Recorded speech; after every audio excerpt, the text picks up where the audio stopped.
Hi friends, ഇനി ഞാൻ നിങ്ങളായിട്ട് ഷെയർ ചെയ്യുന്നത് നമുക്ക് വൈകുന്നേരത്തേക്കൊക്കെ ഉണ്ടാക്കാൻ പറ്റുന്ന നല്ല ടേസ്റ്റി ആയിട്ടുള്ള ഒരു പലഹാരത്തിൻ്റെ റെസിപ്പിയാണ്.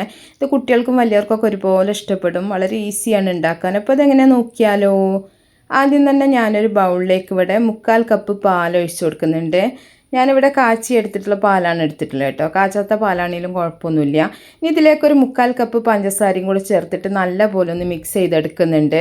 പഞ്ചസാര പാലിൽ പെട്ടെന്ന് തന്നെ അലിയും കേട്ടോ, അതുകൊണ്ട് പൊടിക്കൊന്നും വേണ്ട. ഇനി ഒരു 1/2 ടീസ്പൂൺ വാനില എസൻസും കൂടെ ചേർത്ത് കൊടുക്കുന്നുണ്ട്.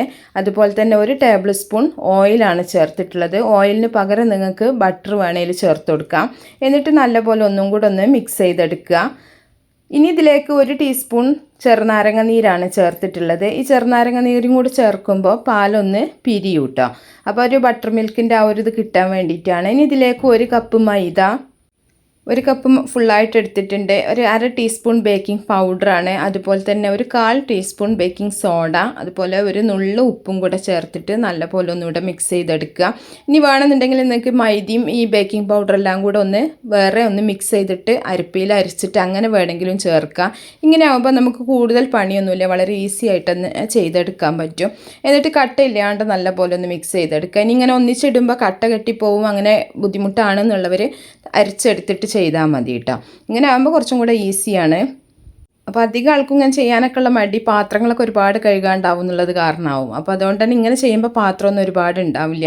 ഇനി ഇതൊരു കേക്ക് ടിന്നിലേക്കാണ് ഒഴിച്ചു കൊടുത്തിട്ടുള്ളത്. ഞാനൊന്ന് ഓയിൽ ഗ്രീസ് ചെയ്തിട്ടുള്ളൊരു കേക്ക് ടിന്നിക്കാണ് ഒഴിച്ചു കൊടുത്തിട്ടുള്ളത്. നിങ്ങൾക്ക് വേണമെങ്കിൽ ഇത് ഫ്രൈ പാനിലും ചെയ്തെടുക്കാം കേട്ടോ. ഞാനിത് പ്രീ ഹീറ്റ് ചെയ്തിട്ടുള്ള ഓവനിൽ ഒരു 20 മിനിറ്റാണ് വെച്ച് കൊടുക്കുന്നത്, 160 ഡിഗ്രിയിൽ കേട്ടോ. അപ്പോൾ നല്ല പോലെ ഒന്ന് തട്ടിയിട്ട് വെച്ച് കൊടുക്കുക. കേക്ക് ബേക്കാവുന്ന സമയം കൊണ്ട് നമുക്കൊരു സ്റ്റൗവിൽ ഒരു ഫ്രൈ പാൻ വെച്ചിട്ട് 1 ടേബിൾ സ്പൂൺ ബട്ടർ ഇട്ടിട്ടുണ്ട്. അതിലേക്ക് ഒരു 2 നേന്ത്രപ്പഴം ഇതുപോലെ റൗണ്ടായിട്ടൊന്ന് കട്ട് ചെയ്തത് ഇട്ടെടുത്തിട്ട് നമുക്ക് കളറൊന്നും മാറാണ്ട് ഒന്ന് ഫ്രൈ ആക്കി എടുക്കുക. ഇതിൻ്റെ ആ ഒരു പച്ച ടേസ്റ്റ് പോകാൻ വേണ്ടിയിട്ടാണ്. എന്നാലും ഒരുപാട് കരിഞ്ഞു പോകരുത്. ഇത്രയും മതി. ഇനി നമുക്ക് തീ ഓഫ് ചെയ്തിട്ട് മാറ്റി വെക്കാം. ഇനി വേറൊരു പാനിൽ ഞാനൊരു 1/4 കപ്പ് പഞ്ചസാര ഒന്ന് ക്യാരമലാക്കി എടുക്കുന്നുണ്ട്. ഇത് ക്യാരമലായി വരുന്ന സമയത്ത് നമ്മളിതിലേക്കും 1 ടേബിൾ സ്പൂൺ ബട്ടർ ചേർത്ത് കൊടുക്കുന്നുണ്ട്.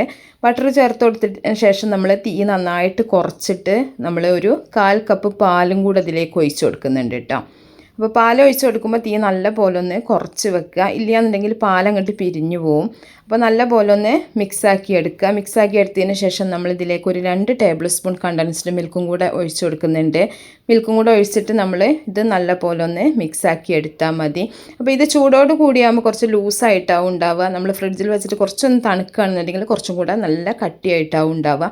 ഈ ഒരു സമയം കൊണ്ട് നമ്മളെ കേക്ക് ഇവിടെ റെഡി ആയിട്ടുണ്ട്. ഇനി ഇതിൻ്റെ മുകളിലായിട്ട് നമ്മൾ ഇത് റോസ്റ്റാക്കി മാറ്റി വെച്ചിട്ടുള്ള നേന്ത്രപ്പഴത്തിൻ്റെ പീസ് നല്ലപോലെ ഒന്ന് നിരത്തിയെടുക്കുക. ഇത് നമുക്ക് കുറച്ച് സമയം ഈ ഒരു ഇത് വെച്ചതിന് ശേഷം കഴിക്കുകയാണ് നല്ല ടേസ്റ്റ് ഉണ്ടാവും കേട്ടോ.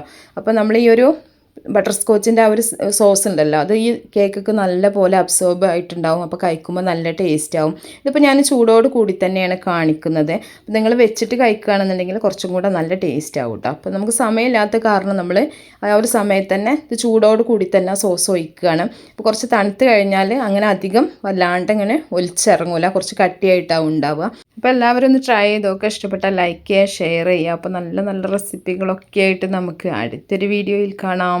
ഓക്കേ.